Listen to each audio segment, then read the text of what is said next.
Sejam bem-vindos ao 5º episódio do nosso podcast, que tem como compromisso de trazer conteúdo para você transformar em conhecimento e melhorar todas as áreas da sua vida. Se inscreva no nosso canal para você receber novos episódios em primeira mão. E hoje o tema do nosso podcast é doenças do século XXI ligadas à nossa alimentação e como a nossa saúde está ligada com o equilíbrio dos nossos biomas. Bem, se você nunca ouviu falar desse tema ou nunca pensou sobre isso, hoje a sua mente vai ampliar muito sobre esse tema.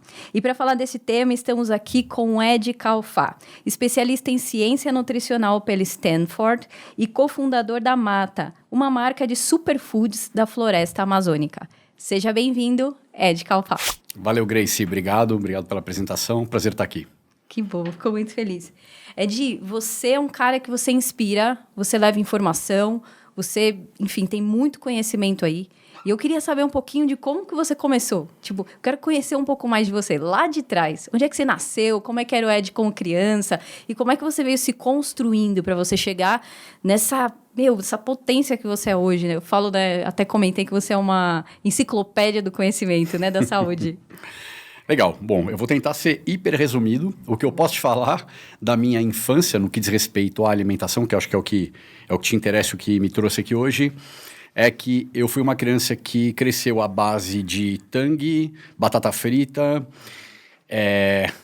tudo que tinha de mais trash possível e imaginário, e eu sempre falo que acho que a única pessoa que eu conheço que comia açúcar branco num pratinho de colher.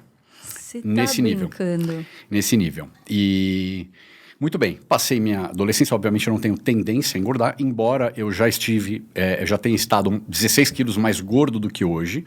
Eu não era uma pessoa gorda, mas era uma pessoa bem mais cheinha, e não tinha como ser diferente com o meu estilo de vida. E há mais ou menos 15, 16 anos eu comecei a fazer yoga. E eu adorei, aquilo me encantou de uma tal forma que eu comecei a fazer todos os dias. E eu fui muito dedicado, como eu sou com tudo que eu gosto, e eu acabei perdendo muito peso naquilo e me sentindo muito bem. Aquilo foi o começo, foi o bichinho que me picou para eu começar a buscar mais saúde, mais um corpo que eu me sentisse melhor, enfim, alimentação, e eu comecei a ir atrás disso. E o primeiro livro que eu comprei foi um livro com uma capa laranja chamada A Dieta do Abdômen. Simplesmente porque chamou mais atenção, não foi indicado, não foi nada. Mas era escrito pelo editor-chefe da revista Men's Health nos Estados Unidos. Eu falei, o cara deve saber bastante coisa. E eu lembro que eu comi aquele livro e eu fiz tudo que o livro pregava. Até que eu segui emagrecendo. Hoje eu faço quase tudo que estava lá às avessas, mas a questão é, por que funcionou naquela ocasião? Funcionou porque tudo que você faz de mudança mais radical na sua alimentação, você vai perder peso. Você gera um estresse no seu corpo de alguma forma. Se você quiser fazer a dieta do brigadeiro, você vai perder peso. Depois você vai ganhar de novo. Então tem um prazo de validade, mas a real é que eu, obviamente, em comparativo ao que eu fazia, eu tive um up muito grande de qualidade de alimentação. Eu passei a prestar bastante atenção em tudo que eu fazia. Muito bem, nesse meio do caminho, eu passei a ser um consumidor voraz de tudo que era informação de saúde, estilo de vida, alimentação, e passei a consumir muito produto de fora. Nesse meio do caminho, eu fiz um retiro, e foi quando eu conheci o Flávio, meu ex-sócio da Pura Vida, e no final desse retiro, eu chamei ele e falei, cara, por que a gente não faz produto também? Na época era uma empresa basicamente de informação, de educação. Por que a gente também não vende produto e não profissionaliza a empresa? Então eu passei muito rápido por infância e adolescência, só realmente um check, mas aí foi o começo da minha entrada no mundo da alimentação e no mundo empresarial ao mesmo tempo. Eu saí da minha vida corporativa, eu trabalhava com comércio exterior, e aí fundei a parte de produtos da Pura Vida, fiquei como CEO 2 anos e meio, e depois fiz a Bionic, que a gente até estava falando aqui antes da gravação. Foi uma empresa incrível, que eu fiquei 6 anos à frente dela e foi realmente uma experiência maravilhosa. E há 2 anos agora eu estou na Mata, né? Mata Nutrição Regenerativa da Floresta. Eu gosto de falar da tagline porque a Mata ela traz todo o conhecimento, todo critério nutricional que eu tinha na Pura Vida, que eu tinha na Beyond, mas com um elemento de regeneração que eu acho que hoje em dia eu não vou dizer que é obrigatório, mas é um pré-requisito muito importante e que eu espero, e a gente trabalha para isso, que as pessoas entendam, valorizem e cobrem cada dia mais das empresas que fornecem os alimentos e outros insumos que eles consumam. Porque hoje em dia as pessoas falam muito da sustentabilidade, mas acredito que falar em regeneração hoje é muito melhor do que você falar de sustentabilidade. Seria isso? Eu brinco que sustentabilidade é o novo detox. Assim, sabe, detox assim, você faz um suco cheio de merda, coloca uma folha de couve lá dentro, virou verde e virou suco detox. Sim. Ou seja, banalizou de uma forma absurda. Sustentabilidade, infelizmente, está indo para o mesmo caminho, né? Todo mundo quer, até por conta do próprio greenwashing, falar, levantar a bandeira da sustentabilidade, etc. Muito pouca gente, muito poucas empresas, de fato, exercem essa sustentabilidade, mas é bonito falar. Indo um passo além, vem exatamente a regeneração. Eu acho que falar de regeneração sem exercer é um pouco mais complicado, né? Porque a sustentabilidade, ela é o freio de mão, regeneração é a marcha ré. É você realmente refazer os erros que a gente vem fazendo em alguma área. Então, pode ser na área social, pode ser na área nutricional, se for o caso, pode ser na área ambiental, no caso da mata. Pega esses três, são os 3 pilares da mata, a gente regenera nos 3 e efetivamente regenera. A gente não pode falar que a gente é uma empresa regenerativa se a gente não estiver comprando do produtor, gerando renda para esse produtor, vendo como esse cara produz, vendo o que ele está fazendo lá, toda a plantação em sistema agroflorestal ou retirando ingredientes da floresta via extrativismo. Ou seja, eu falar de regeneração, ainda que eu compre da Amazônia, o cara lá está plantando em sistema de monocultura, é um absurdo. Então, por isso que eu falo que é importante a gente entender quem está por trás e como funciona, na medida do possível. Muitas vezes a gente não tem muito acesso, mas na medida do possível, como funcionam os bastidores daquela empresa, né? O que esse cara está pregando e o que realmente ele está fazendo. Então, a Mata está agora acabou de completar o 1º ano de vida e a gente agora, uma das vertentes, um dos pontos importantíssimos, primeira importância da Mata para a gente avançar agora é a metrificação dos nossos impactos, tanto social quanto ambiental. E só para fechar, eu comentei que teria um 3º impacto, que é o nutricional. A gente fala que da regeneração, a gente está o tempo inteiro se regenerando. Então, quando a gente... O que em 6, 7 anos a gente tem um corpo completamente novo? Qual é a matéria-prima para a gente fazer, gerar essa regeneração no nosso corpo?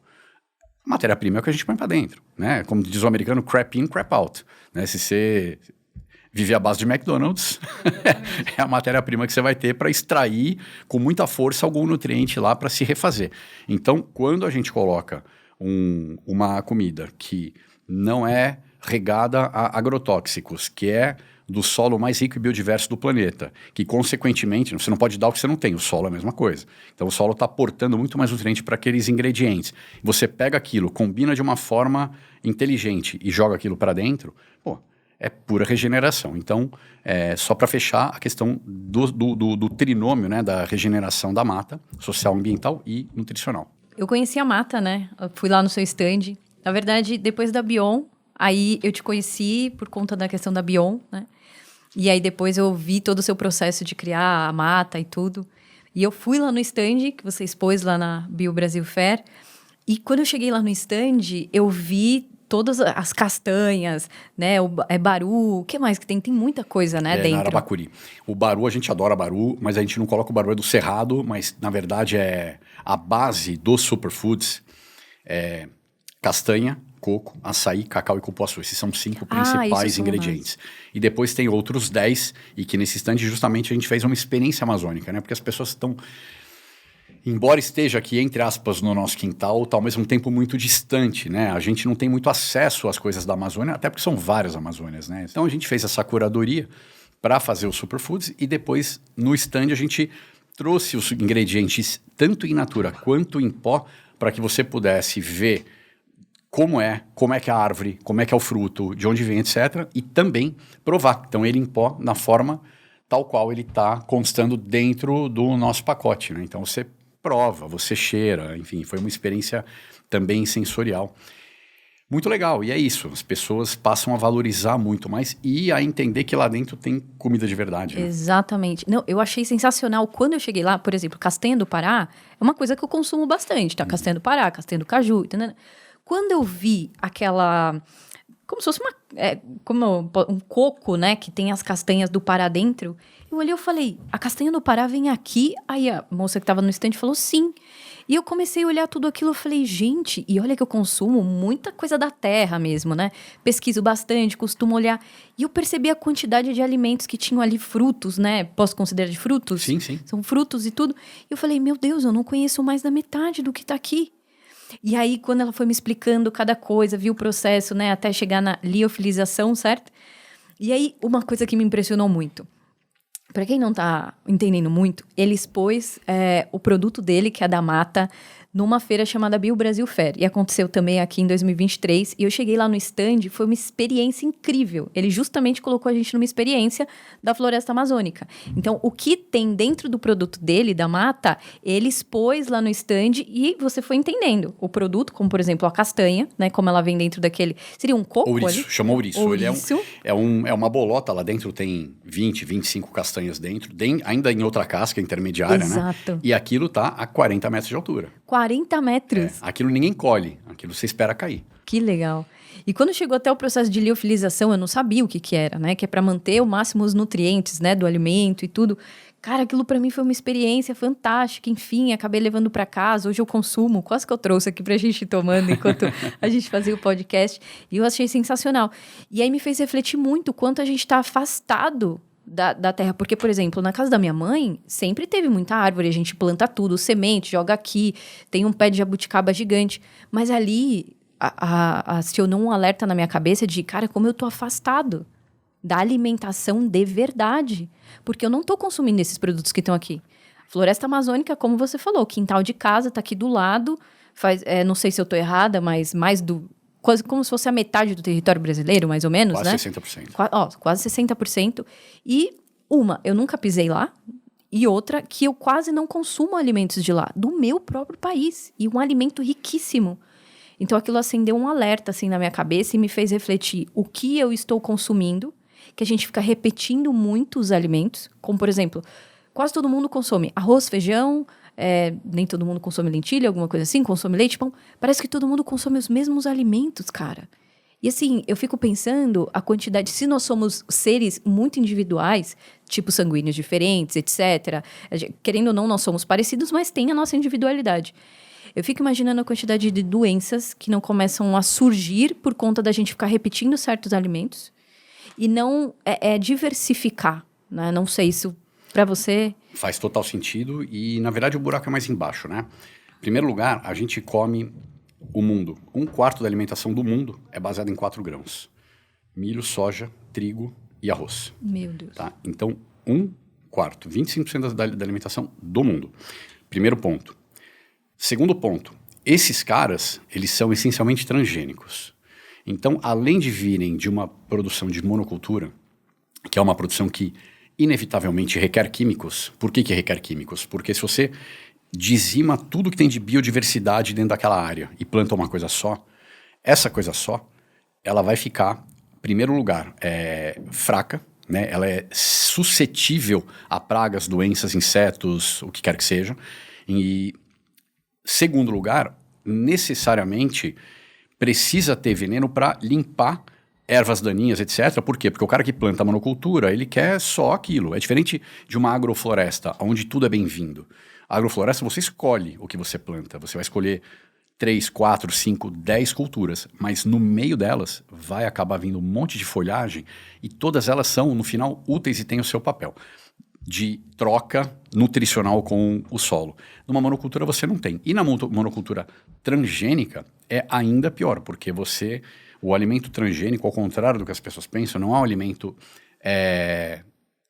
híbrido ou geneticamente modificado para ficar simplesmente mais forte, mais resistente. Ele é um cruzamento entre reinos, é um cruzamento de planta com bactéria, que você cria um elemento que a gente não sabe, talvez nunca venha a saber exatamente se existe e o quanto seria um eventual malefício dele por si só, porém, independente disso, ele é preparado para aguentar uma carga monumental de veneno em quantidade e em variedade, ou seja, mata tudo, inclusive os animais que estão em torno, menos aquela plantação. Então, voltando ao que você tinha comentado dos alimentos, a gente está comendo basicamente 4 grãos, com uma quantidade inacreditável de veneno, com um valor nutricional muito menor, porque o solo está pobre, você vai empobrecendo até desertificar o solo. A OMS já falou que nos Estados Unidos você tem de 10 a 30 anos de colheita. That's it, acabou. É meio catastrófico, mas sim, a gente está fazendo isso com o planeta.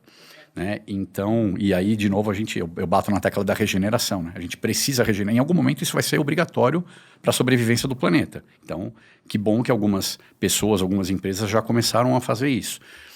Então, a história da alimentação como origem das doenças faz muito sentido. E olha que curioso, mesmo quem não está comendo diretamente esses grãos, se é que existe alguém, esses mesmos grãos estão indo para alimentar todo tipo de animal que a gente come.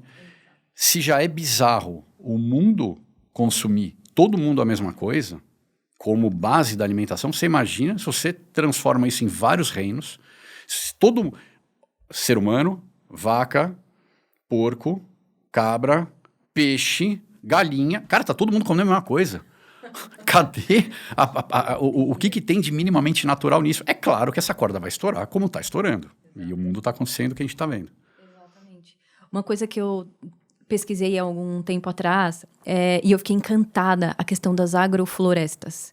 A riqueza, né, das agroflorestas, que nada mais é do que a pessoa voltar para o básico primitivo de, deixa tudo aqui, como você falou, cheio de árvores, é isso, essa folha vai servir para aquilo, a outra folha vai servir para não sei o que, essa, né, evita a praga, não sei o que, esse outro. Você sabe que até a gente traz isso um pouco mais para perto da gente, porque quando a gente fala dessa questão de monocultura e tudo, tem pessoas que sentem isso muito distante delas, né? Mas, por exemplo, eu moro em apartamento, e na minha varanda, eu gosto de deixar muitas plantas. Então, eu tenho alecrim, eu tenho orégano, eu tenho... Cara, tudo que você imaginar eu tenho na minha varanda. E aí, recentemente, eu não tenho conseguido criar manjericão, porque repetidamente ele dá um pulgãozinho. E eu fiquei observando, eu falei, cara, não vem uma joaninha aqui. Então, o que acontece? Eu estou numa varanda, olha só que doideira. E começa a vir alguma questão de praga que vai acabando com aquela planta. Mas aí em volta eu não tenho nenhum outro tipo de bicho, né? Então, por exemplo, eu comprei alguma terra de minhocário para poder enriquecer uma terra que eu tenho lá, para aquela terra ficar mais rica. Mas eu olho aquilo e falo, cara, não tem nenhum outro predador para esse bichinho que é uma praga. Né? Então, isso está muito perto de nós. Às vezes você vai tentar cultivar um alimento que, por estar estéril aquele lugar, digamos, eu não sei nem se eu posso dizer assim, mas aquilo não vai para frente. Agora, a gente imagina isso numa terra que tinha floresta, tudo muito rico para plantar um único alimento durante anos, né? O quanto vai realmente ter de pragas? Não tem muito tempo que teve aquele, não sei se pode dizer enxame de como é que fala? Aquele bicho que come todas as plantas? Não é? Gafanhoto? Gafanhoto. Cara, aquilo foi uma nuvem gigantesca. E as pessoas perguntam, por que isso acontece? Porque não tem mais predador para esses bichos, né? Então, eu acho que é uma coisa para a gente pensar e trazer muito mais para perto da gente, quanto a gente precisa plantar mais árvores, precisa realmente ter mais essa diversidade, deixar os bichos, deixar as borboletas. Tem gente que olha uma abelha, tem medo, quer matar a abelha, quer matar o não sei o quê. A gente precisa deixar, porque isso faz parte dessa nossa integração, né? Esse fenômeno, desde 2007, inclusive, você comentou de abelha, de morte de milhões de colmeias inteiras de abelhas. Teve documentários incríveis sobre isso, inclusive bem tristes. Foi essencialmente por conta dos venenos. Só que o veneno não mata só a abelha, né? O veneno que é colocado nas plantações, primeiro ele mata tudo no solo, ele mata os micro-organismos, ele esteriliza o solo. Né? Aliás, a gente tem uma vida estéril hoje, né? Nossa, total. Tudo que você compra para comer, o mais lavado, o mais limpo, o mais estéril, o mais morto possível, é o que a gente quer. É muito bizarro, é muito errado. A gente tem de 3 a 4 quilos de bactéria no nosso corpo. Eu sou contra, inclusive, esterilizar qualquer coisa, assim, sabe, passar uma água sanitária, passa um vinagre, passa um detergente, Exato. passa o que for, mas sim, a gente convive muito bem, em perfeita simbiose com as bactérias. E a gente está arrebentando isso. Então a gente arrebenta em nível microbiológico no solo, depois isso vai matar todos os insetos, só do ponto de vista de alimentação em cadeia, né? Depois vai matar répteis, pequenos mamíferos, roedores, e tem casos muito tristes. Eu ouvi isso da presidente da Amparo Animal, a maior ONG, hoje OCIP, de resgate de animais silvestres da América Latina, já resgatou lobo-guará, onça. E aonde que eu quero chegar com isso é a minha grande provocação. O nosso vilão, meu particularmente, e da mata também, sem dúvida, é a monocultura. Então, assim, existe um vilão comum a todo mundo que quer expandir a consciência, ou pelo menos que deveria ser, que é a monocultura. A monocultura está arrebentando o planeta. E aí a minha provocação, Grace, é o seguinte: você tem uma alimentação essencialmente plant-based. Então você, por exemplo, é vegana e é contra produtos de origem animal. Beleza, legal. Mas via de regra, as pessoas estão fechando os olhos por fato de que a base da alimentação, seja ela plant-based ou não, é monocultura. Então você quer ser plant-based e regenerativa, show de bola. Quer ser plant-based e viver à base de monocultura e alimento transgênico, você está dando um tiro no pé, no seu e no do mundo. Você está matando muito mais bicho, você está arrebentando o solo e você está arrebentando com o seu corpo, com a sua saúde. Pô, que tríade do capeta, né? Exatamente. Exatamente isso. E essa questão que você comentou do equilíbrio, né? Evitar a monocultura. Mas a minha pergunta é: como que a pessoa faz? Então, onde é que ela encontra esses alimentos que tem essas pessoas responsáveis e conscientes de fazer essa integração, essa regeneração? Seria na questão do orgânico? Seria... Como é que funciona isso? Porque, por exemplo, quem mora em São Paulo, quem mora mais no Sudeste, eu sinto que tem uma certa dificuldade. E eu não sei se eu estou certa, mas eu sinto que a alimentação do pessoal do Sudeste, é uma alimentação muito ruim, é muito industrializada. E é difícil, e é caro o orgânico. E às vezes a pessoa tenta, mas ela tem essa dificuldade. Como que você orientaria as pessoas que querem comer melhor, não querem alimentar a monocultura e querem alimentar a coisa da regeneração, a consciência, a agrofloresta? Como é que... Primeiro eu vou fazer uma separação entre comida de verdade e comida industrializada. Ótimo. Eu acho que a primeira régua a ser subida é essa, tá? Então a gente ainda não sai da monocultura, mas todo alimento industrializado tem como base farinha, açúcar, óleos vegetais, tudo lá na origem é uma monocultura transgênica. Esses dias eu vi um atum em lata com o Tzinho do transgênico. Por quê? Porque ele era em óleo e o óleo de soja. Óleo de soja transgênico. Então você vê o T do transgênico hoje em embalagens de produtos que você jamais imaginaria. E é legal porque aquilo começa a trazer luz. Você começa a falar, putz, se puxar a linha, lá na ponta tem uma plantação transgênica. Então você começa a criar um pouco de consciência. Então a primeira coisa é sair do industrializado, não só pelo transgênico, claro, isso é a primeira linha da história, né? Mas assim, a quantidade de porcaria que tem lá, e aí podemos trazer, se você achar que cabe, você me provoca nisso em algum momento da nossa conversa, mas de estudos com desfecho de saúde, com desfecho de quantidade de caloria ingerida por ser vinda de ultraprocessado, porque eles são hiperpalatáveis, eles são construídos para dar um bug no seu cérebro e você simplesmente desligar o seu mecanismo de fome e saciedade. Ele bagunça, não funciona, você come muito mais. Então, assim, a primeira coisa é subir esse degrau, sair do industrializado e, na medida do possível, ir para a comida de verdade. Eu preciso fazer uma observação aqui que eu sei que isso, quando você vai descendo muito a classe social, principalmente financeira, é difícil. Sim. Então, eu não posso ser, eu diria até que limitado, de falar que o mundo tem que fazer isso amanhã. É mentira, isso não vai acontecer. Exato. Comida ultraprocessada é barata. Então, infelizmente, e não é só Sudeste não, é Brasil inteiro. Aliás, lá dentro da Amazônia é o que mais se come. É inacreditável a quantidade de porcaria que eles comem lá. Porque, cara, a nossa imagem da Amazônia sendo a fonte de da floresta em si, né? Sendo a fonte de subsistência dos moradores, eu não vou dizer que é utopia, mas é uma minoria que vive de fato da floresta. O resto vive de ultraprocessados que já chegaram lá. Então, se come muito mal. Eu, quando vou para a Amazônia, faço o meu mantimento. É triste, mas é verdade, né? Então, isso é em todo lugar. Então, o primeiro degrau é esse. O segundo degrau, aí é endereçando mais a sua resposta e esticando mais essa mesma corda que eu levantei agora de questão de custo. Orgânico é uma saída? Puta, com certeza é uma saída que já melhora violentamente, mas não precisa ser tudo orgânico. Sempre tem, a cada ano, existe uma lista dos alimentos que mais bateram na trave com relação à quantidade de agrotóxico.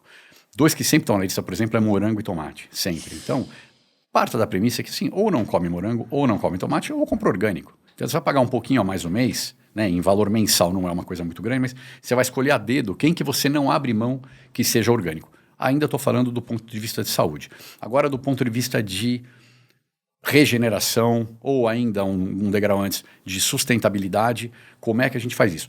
Tem algumas empresas que já têm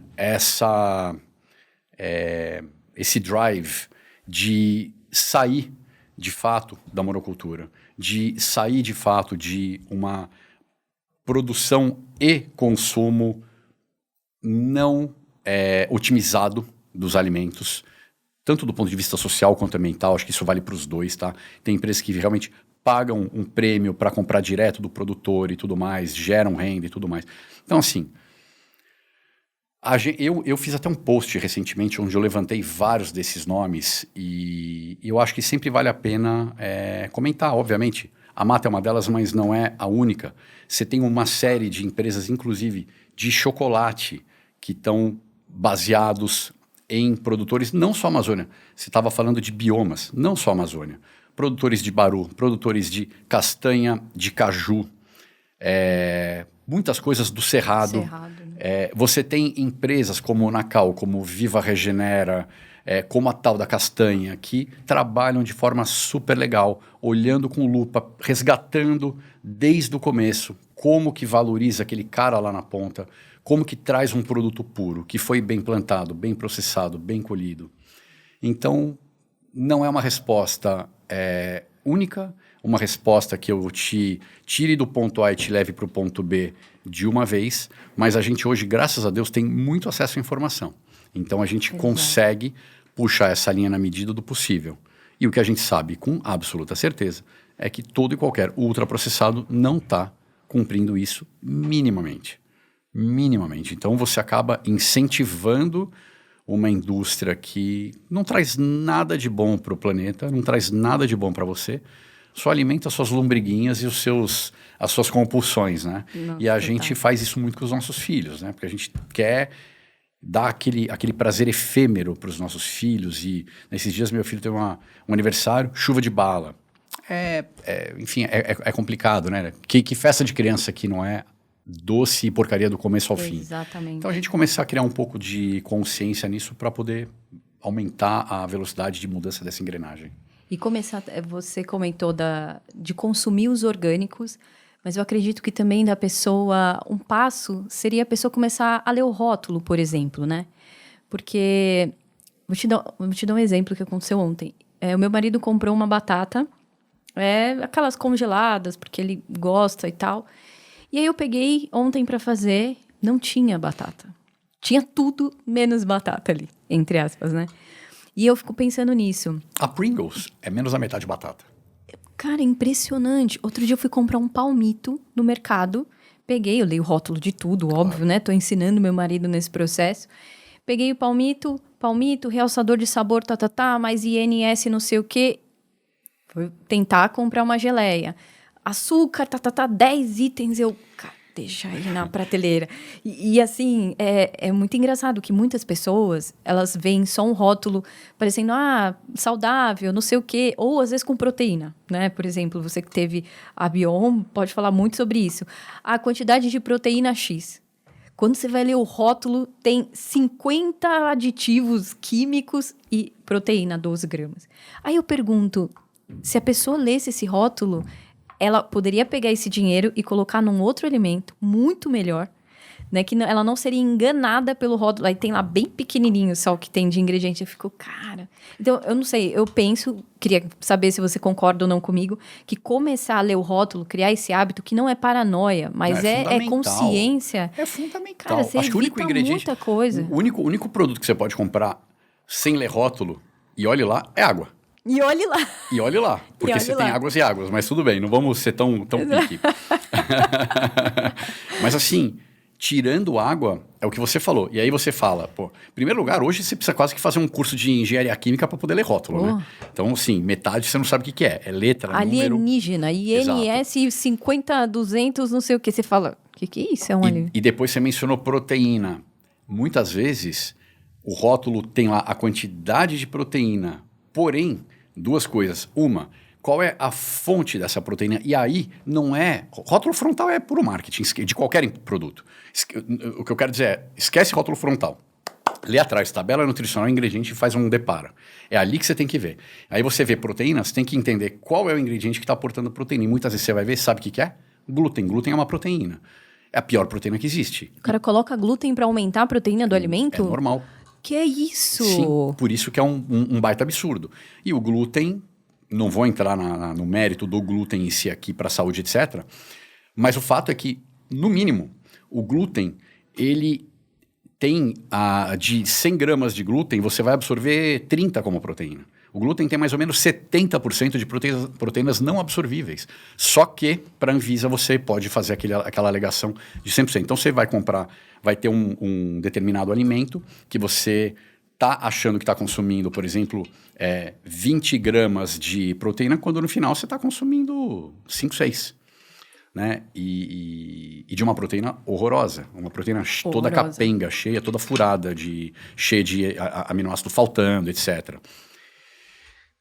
Isso existe muito no mundo da proteína, tá? Existe um negócio chamado... não é chamado, na verdade. A medição da quantidade de proteína, muitas vezes, para não falar quase sempre, principalmente no Brasil, nos Estados Unidos é um pouco diferente, são compostos nitrogenados, ou seja, quanto de compostos nitrogenados, porque a proteína, ela gera muito nitrogênio. Então, você faz uma ligação, um depara, padronizado para toda e qualquer proteína.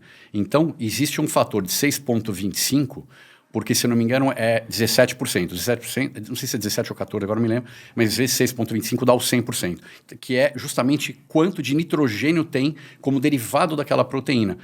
E o que acontece? As pessoas mascaram isso pra caramba. Não sei se você lembra, numa época atrás, que se encontrou ureia em leite de caixinha. Por quê? Porque ureia gera muito nitrogênio. Então, o que os caras faziam? Diluíam o leite, mas aí se fosse fazer um teste de nitrogênio no leite, ia bater na trave.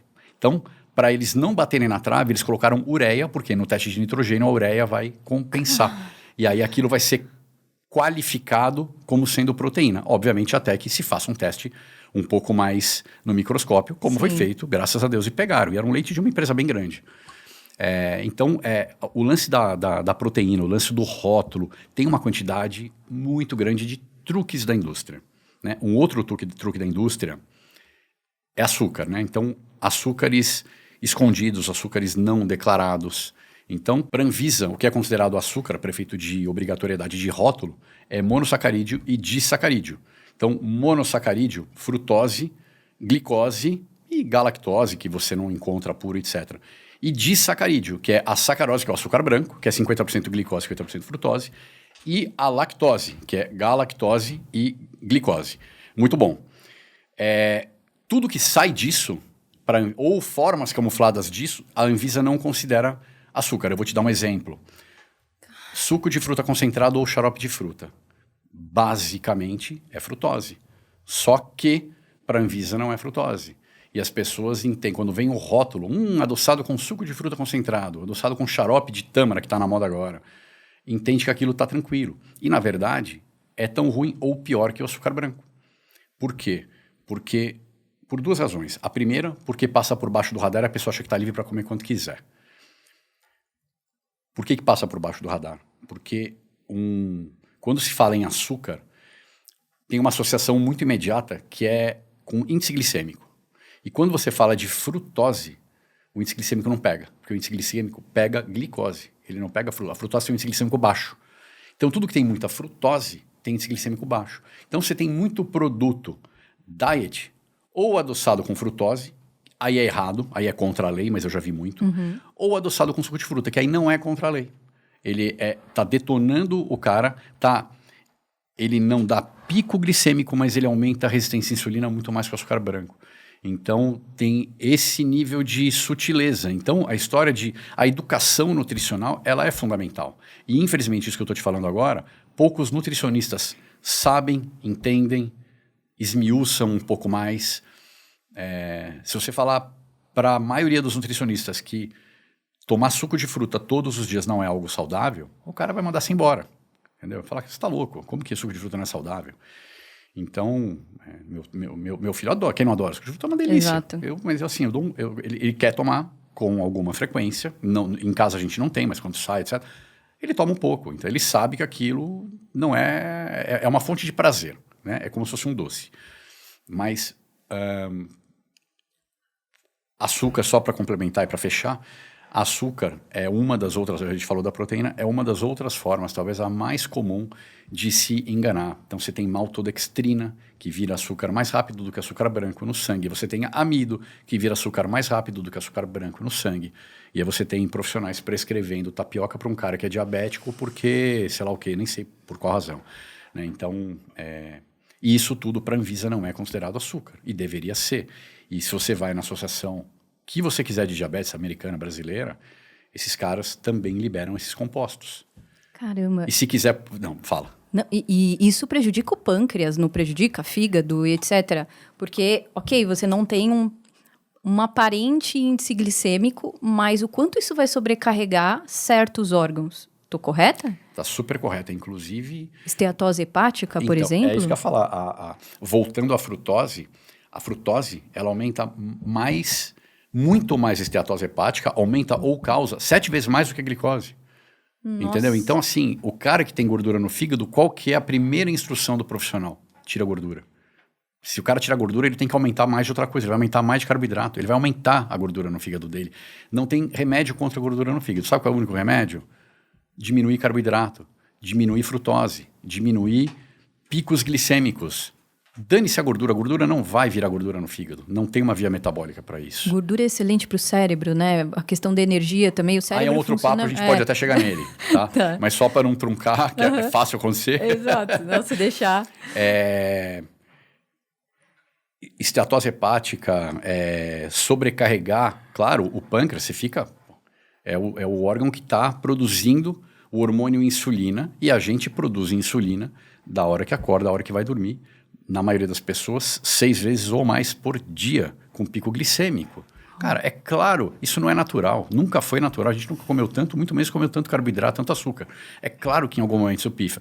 E aí, indo para um tópico que é do nosso tema de hoje, é a ligação da alimentação com doença. A gente tangenciou algumas, mas se você parar para pensar, o mundo hoje está obeso, está desnutrido, que aliás é um binômio que nunca existiu e é bizarro e paradoxal. Está diabético, está com síndrome metabólica, né? Síndrome metabólica são 3 dos 5 itens. Aumento de circunferência abdominal, pressão alta, triglicérides alto, acima de 150, glicemia acima de 100 e HDL abaixo de 50 para mulheres e 40 para homens. 3 desses 5 elementos, o sujeito tem síndrome metabólica. A maioria das pessoas hoje tem síndrome metabólica. Brasil e Estados Unidos, você tem praticamente 50% da população com pré-diabetes e diabetes. Cara, é muito louco isso, né? Muito louco. É muito louco. E as diretrizes não mudam. E as diretrizes, só fazendo um parêntese, tangenciando o tema que você comentou, continuam recomendando para comer menos gordura, especialmente a saturada, não mais que 10% do total de gorduras. Você falou de cérebro, membranas celulares, é tudo gordura saturada, a gente precisa dela. Mas independente, diminui gordura e aumenta a quantidade de grãos. Diminui gordura, aumenta a quantidade de grãos. E, cara, todas as doenças estão assim há pelo menos 40 anos. 100% delas. Exato. Nenhuma diminuiu. Exatamente. Se você fosse considerar 5 dos piores alimentos, dos que mais causam doenças hoje, Claro, às vezes é uma subida de uma, descida de outro, mas se você fosse numerar em ranking, assim, primeiro até o quinto, você considera? As maiores doenças causadas hoje, desde Alzheimer, pressão alta, diabetes, como você mesmo falou, câncer. A ligação não é tão direta, Grace, então eu não quero ser Legal. ser raso na minha resposta. Eu vou elencar os 5 piores alimentos, vou pensar aqui agora e vou te falar. Legal. Mas fazer um depara desse alimento causa essa doença, certo. isso não existe. Quando eu falo nisso, não existe comprovado por estudo que isso causou isso sozinho. Porque o que existe é um conjunto, exatamente. Exato. Tá? Então, por exemplo, o açúcar causa diabetes. Não, se você consumir açúcar com muita moderação, ele não vai te deixar diabético. Entendeu? Ele segue sendo um veneno, mas ele não vai te deixar diabético, não vai te deixar doente. Então, o que causa a diabetes são os constantes picos glicêmicos, ou, de novo, no caso da frutose, que passa por baixo desse radar, também aumenta a resistência à insulina. Então, o depara não é tão direto. Dito isso, indefensável, primeiro lugar, margarina, indefensável, e aqui eu vou fazer um parênteses. Aliás, primeiro eu vou elencar, depois eu volto à margarina. Tá bom. Vou fazer um comentário rápido dela. Margarina, óleos vegetais, açúcar, refrigerantes. Eu acho que aqui... eu colocaria trigo. Trigo. Tá? O trigo, para mim, por exemplo, ele entra como exceção. O açúcar, ele entra como exceção. Tá. Os óleos vegetais, se eu não tiver escolha, ele eventualmente entra como exceção. Nunca com óleo vegetal comprado para adicionar. Ele não adiciona prazer em nada, então não tem porquê. Mas, eventualmente, eu estou em algum lugar que vão me servir um bolo que foi feito com óleo vegetal e eu vou comer um pedaço. É uma exceção da exceção. Margarina, para mim, não existe exceção. Refrigerante, para mim, não existe exceção. Não existe. Vou comer um biscoito Oreo, que é com recheio de margarina.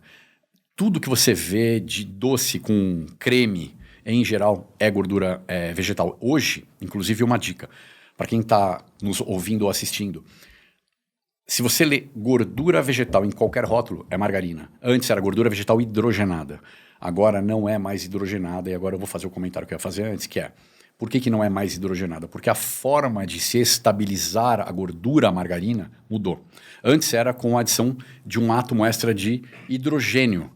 Então, com esse extra de hidrogênio, você deixava a margarina sólida, estável em temperatura ambiente. Isso era fundamental para a indústria alimentícia. Com a proibição, na maioria dos países, das gorduras trans, os caras tiveram que se virar nos 30 e trazer uma outra coisa. E o que me causa muita estranheza é que os profissionais, ignorando 40 anos de catástrofe nutricional com a margarina, versão original, voltaram com força total a prescrever margarina. Sempre com o medo da gordura saturada da manteiga, mas independente da manteiga. Vamos esquecer a manteiga por enquanto. Okay. O fato de você não gostar da manteiga não te credencia a gostar da margarina. Né? É Lula ou Bolsonaro. O fato de você não gostar de um não faz você gostar do outro automaticamente. Exatamente. Né? E as pessoas, infelizmente, caem nessa armadilha do binômio da vida. Exato. Então, a margarina nova, ela tem um tipo de gordura nova que chama gordura interesterificada. Então, ela não é mais a gordura trans, ela é interesterificada. Tá, primeiro, o que é isso, né? Você tem os triglicérides, que são as moléculas de gordura, né? Então, você tem uma bagunça desses triglicéridos. É como se a ordem deles fosse alterada. Em vez de simplesmente colocar uma molécula de hidrogênio, um átomo de hidrogênio na molécula, você agora, pensa tem uma analogia que eu faço que é assim. Sabe mercúrio metálico? Você já deu uma martelada no mercúrio? Já viu o que acontece? Não. Ele se transforma em um monte de bolinha, depois se junta de novo. Sim. Pensa que é mais ou menos isso, tá? Então você está pegando aqueles triglicérides na molécula de glicerol, está batendo naquilo, ele se reagrupa de uma outra forma. E aquilo faz com que a margarina o óleo vegetal, né, fique estável. Então, vamos primeiro lembrar que margarina é feita de óleo vegetal. O óleo vegetal é cagado desde o começo. Exato. Desde a plantação. Ele passa por um processo extremamente pesado de químico, extremamente pesado. E depois ele vai virar margarina, tá? Então, vamos lembrar disso. Mas, concluindo o lance da margarina, ninguém sabe o que vai acontecer com essa molécula nova. Entendeu? A gente levou... A margarina em si, ela existe desde 1906, a primeira versão, com a Crisco, mas ela ganhou voz mesmo em 1955. Tá? Então a gente teve aí mais ou menos 50 anos de margarina até que ficasse insustentável a venda normal da margarina sem ninguém falar nada. Então aí a legislação começou a correr atrás. Cara, foram 55 anos de cagada. Por que a gente hoje, no mínimo, não é cauteloso e fala, cara, será que essa gordura interesterificada que estão vendendo agora, ela não é nociva? Ninguém sabe. Ela é potencialmente muito pior do que a gordura trans. Ninguém sabe. Entendeu? E se ela não for, muito bem, mas que deixe o tempo falar. Que se façam estudos, não que simplesmente venha a indústria, que é quem paga o lobby para as diretrizes, quem paga o lobby para as faculdades, que determina o conteúdo programático e que vai dizer o que vai ser ensinado. Exato, e simplesmente as pessoas compram isso sem questionar. E eu estou vendo isso num ritmo alarmante no meio da nutrição. Isso é muito assustador. E eu acho legal você falou o termo sem questionar. E eu acho legal as pessoas entenderem que, dependente da classe social delas, do estudo que elas tenham, elas podem ler um rótulo e questionar o que é aquele alimento. Hoje é o que você falou, a gente tem muita informação. Às vezes você tem um 3Gzinho ali no seu celular, procura no Google o que é aquele alimento, o nome daquilo que está naquele rótulo, né? Para a pessoa entender o que ela está colocando para dentro do corpo dela. Porque eu já vi muito isso. Às vezes a pessoa tem R$3, ao invés dela comprar um alimento bom, ela vai comprar um alimento que aparenta ser bom por causa do rótulo, o que estão colocando ali. Ela olha, ela confia na marca porque faz uma propaganda de que aquilo une a família, de que aquilo faz uma reunião legal, ou que aquilo torna a família mais amorosa, etc. Ela confia, fala, não, se estão fazendo, propaganda eles Doriana, sabem. clássico. Exatamente. Eles sabem que eles estão fazendo. Então, aquilo é bom, eu vou comprar. Não, imagina que isso vai me fazer mal. Falaram lá que aquele tal do coração faz bem lá pro coração, né? Aquela manteiga, margarina, sei lá, não, aquela lá é uma margarina, né? E tal. E a pessoa, ela acredita, né?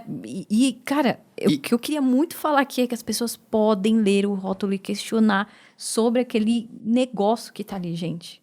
E eu estava vindo para cá justamente, uma coincidência, vindo para cá literalmente no trânsito, e estava postando uma foto de uma margarina que tem 3 elementos no rótulo que induzem violentamente ao erro. O primeiro é um coração, tá? Que inclusive no nome já vem no coração, e tem o coração da Associação Brasileira de Cardiologia, né? Que eu não sei quanto foi pago nisso, mas é uma coisa absolutamente bizarra. Segundo elemento, uma folha, e a gente não pode ignorar a potência da propaganda pró-veganismo, mas um pró-veganismo dogmático, não pró-veganismo inteligente, que é o que eu estava falando no começo, né? E essa é uma briga que eu tenho.